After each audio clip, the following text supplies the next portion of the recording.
Hi guys, nandito kami ngayon sa City of Marble kung saan ay dadalo kami kina tita at siyempre para makakain na rin. Nandito kami sa bahay ng presidente. Habang ako ay naglalakad para makalanghap ng masarap na hangin, napag-isipan ko agad na magpagupit na muna. Kaya naman hindi na nga ako nagpatumpik-tumpik pa at naghanap na nga ako kung saan ay may malapit na barbero. At ito na nga ay nakahanap na nga ako ng tagapagligtas ko at sinimulan ng haitan ng bukong malabalbon. Abot kong Maribel, magpagupit lang. Minsan talaga hindi mawala ang kaibigan mong feeling. Feeling barbero. May cooler diri.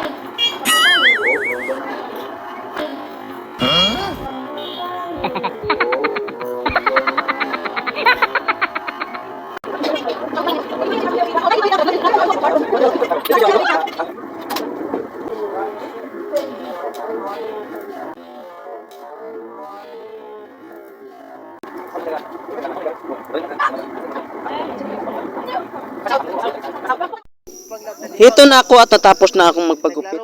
Kaya naman ginanahan ako sa aking paglalakad sa sobrang gaan ng aking pakiramdam. At siyempre, enjoy na enjoy ako na kasama ko ang aking mga friends. Wala nang masasaya pa kapag sila ang kasama dahil sila ang mga tunay na mga kaibigan. Habang naglalakad ako ay may naramdaman ako na para pang may isang bagay na humihingi. Kaya pala nagugutom na pala kami, kaya naman kakain na kami. Ayun na nga, pagkatapos kong kumain, siyempre umupo muna ako at tumingin sa paligid ng syudad nila. At maya-maya ay may napansin ako mga batang naglalaro sa harap ko, kaya naman napaisip ako sa dati kong buhay. Naalala ko tuloy nung ako'y bata pa, ganito rin ako tulad nila humingi ng pagkain sa mga kumakain. Naalala ko dati 4 years old pa ako noon, hanggang dumating ako ng 7 years dito. At hanggang sa makauwi ako sa amin sa Jinsan.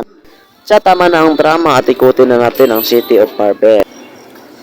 Ayun na nga guys, habang sinusulit ko ang oras ko sa pag-iikot sa siyudad ng Marble, ay may napansin akong maraming tao sa unahan. Ano kaya yun? Oh my gosh, may disgrasya!